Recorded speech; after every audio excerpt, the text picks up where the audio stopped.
Well, welcome back. This is part 3 of our painting relating to 19th century fishermen. And basically today we're going to do it in little sections. The first section I will be working on the sky, and really all I'm doing is blocking in values, and we'll come back later to clarify things like clouds and some of the other things you'd like to see in this picture. I'm not too worried about how dark the sky is right now. It is stormy, and so I'll probably change it several times as I work through the process. The second video, I come back to it, or video section, I come back to it and I work a little bit on the actual ocean waves. And again, I'm primarily just blocking in the location of the waves, where they're cresting, this type of thing. And then we will spend a lot of time doing more details on those waves to make them look more realistic. So we'll continue on to this. And the first two sections, like I said, I go through them pretty fast, just primarily to get them on down on the canvas. And then we'll come back to it and continue working on it. So I hope you enjoy this adventure, and as I do all the time, if you like, click like, and if you haven't subscribed, please subscribe, because there will be continuation of this painting, and there'll be other paintings coming. So let's get started.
Okay, I've finished blocking in what I think are going to be the locations of my clouds, the mountain behind, the waves. Add a little bit of trying to clarify the sandbar, or the wet area on the sand right in here, because obviously I don't want the mother, the wife, and the child standing out in the ocean, so I'm going to create a little bank right in here. So move that back a little bit. And what I'm going to do now to finish up is basically just go around and add in the tones around the boat and put in these rocks up here, the tones, so that I can let it all dry and then come back and actually start some details and start working on the boat and the fisherman and the fisher wife and the child over here. So basically all I'm doing today, or to finish this up, is just adding in some dark tones back in here. Now this is just burnt umber, and it's just identifying where my rocks are.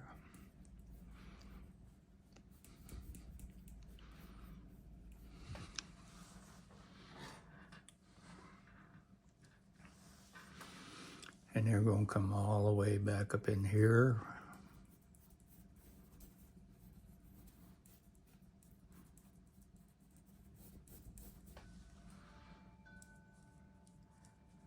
There'll be quite a bit of texture to them. So adding a lot of different lights and darks up in here to kind of establish a base. Little lighter area up here on top.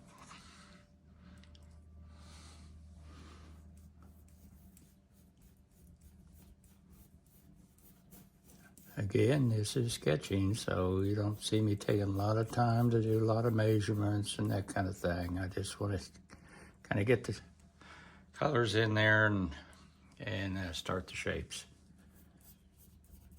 So I'm pretty... Okay, now I'm going to go down to basically a raw umber, which is a little darker, down towards the base here.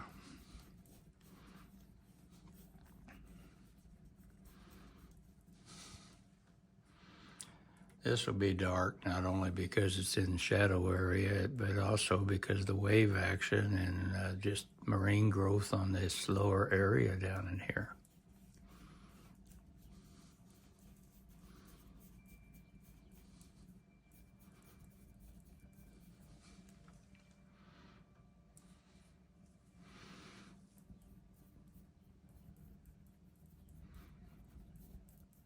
Now I'll be coming back in with waves splashing and other features here after this dries a little bit.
And now I'm going to go back to the sand, and basically what I'm using for the sand is a little yellow ochre, a little bit of burnt sienna, a little bit of burnt umber, and do a lot of layering.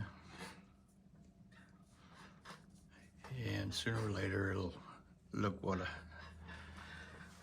like what I want. So I'm going to come down through here.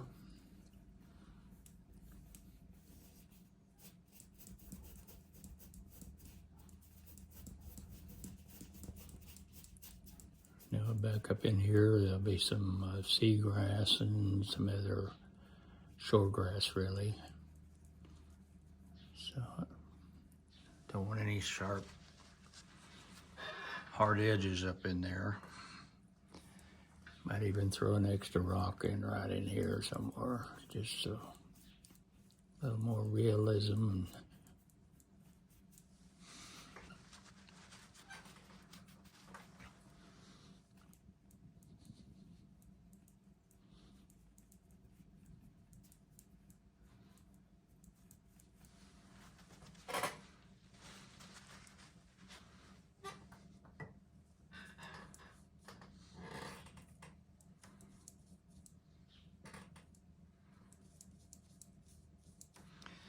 keeping this real thin.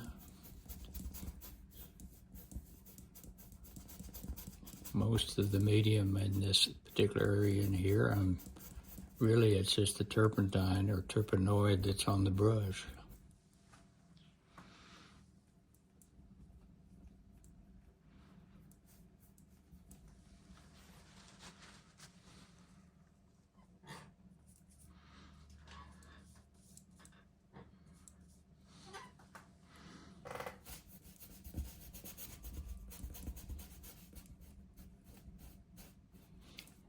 By putting in this background area here,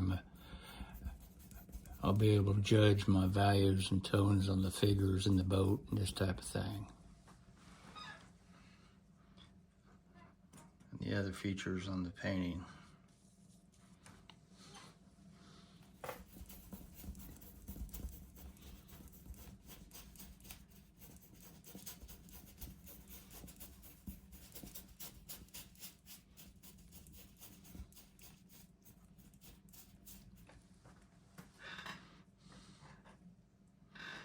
I'm going to add just a little bit of darker tones around here just to kind of separate shadows and tones down in the sand here. We'll assume that a lot of this is just the activity of him moving his barrel around and getting ready to set down, because sunlight really is coming in from this direction, what little light there is. So with the storms in the background and stuff, there won't be a whole lot of light, but there will be some shadows.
I'll tip the camera down just a little bit so you can see the base I'm working on.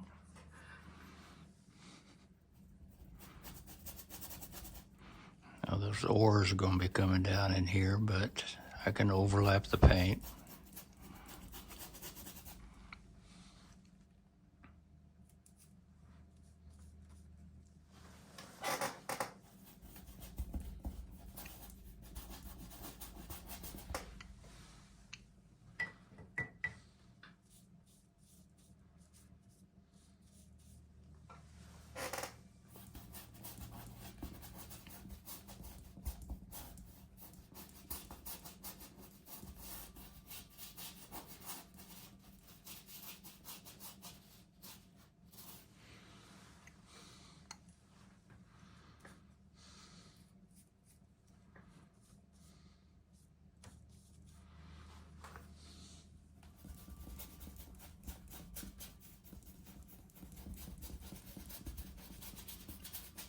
this is pretty thin back in here, just trying to establish a tone in the background.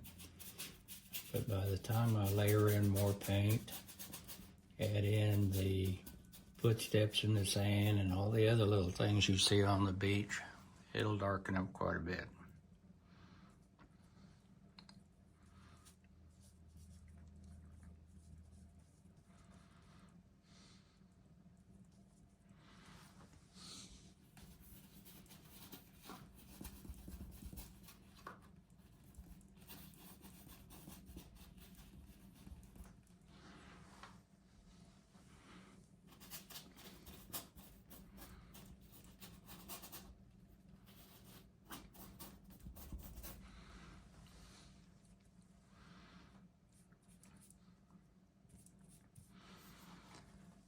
Okay, I'm going to kind of like a little bank area here.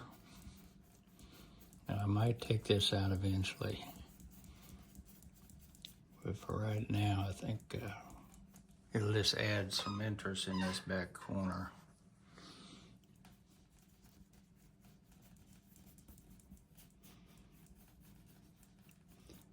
And I'm going to put some vegetation up in here too.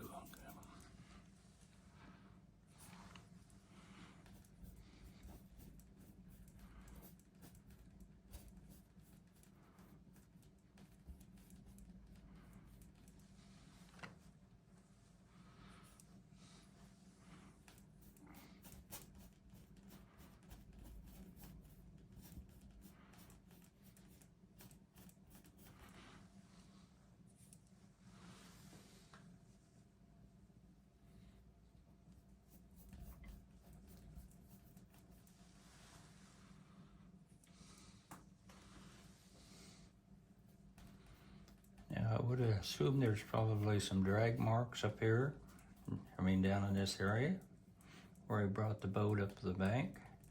But this stormwater, the surging up through here is probably going to be taking a lot of it out. But I do want to indicate there's a little bit of pathway or activity going on down there.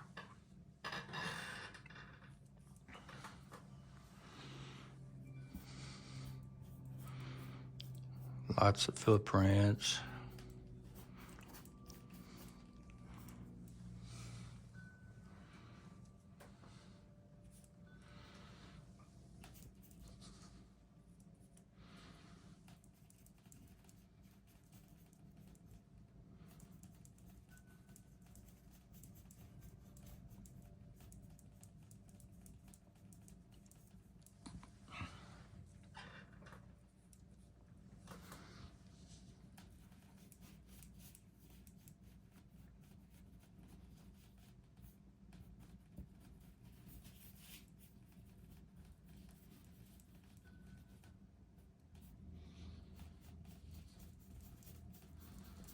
Now I'll be coming back in here with plants, but I want to add in some dark tones back in here.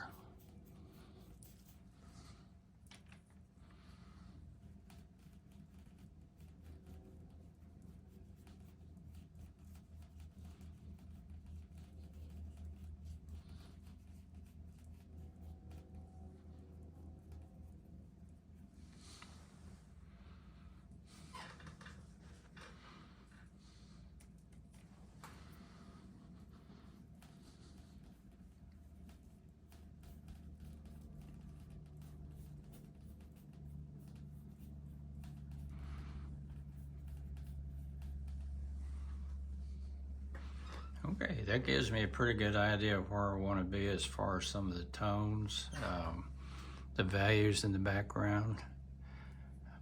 I know where my rocks are now. I might add a few more. I'll keep looking at this thing over the next couple days, and I decide to add some more things to it. That's the fun of oil painting.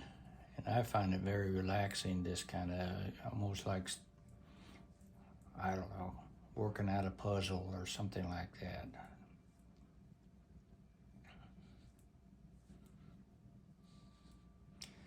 But Working wet on wet down in this area allows the colors to blend a little better at this time before they start drying.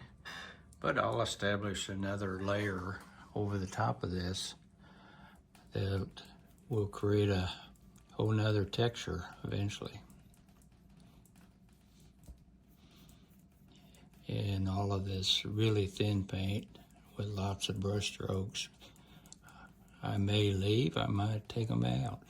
That's what's fun about painting again. You constantly change what you want to do. There might even be some birds or fish laying out on the ground, or I don't know. It's all fun to be working on this like that. So I'm going to tip it back. Sorry, the camera's moving around a little bit.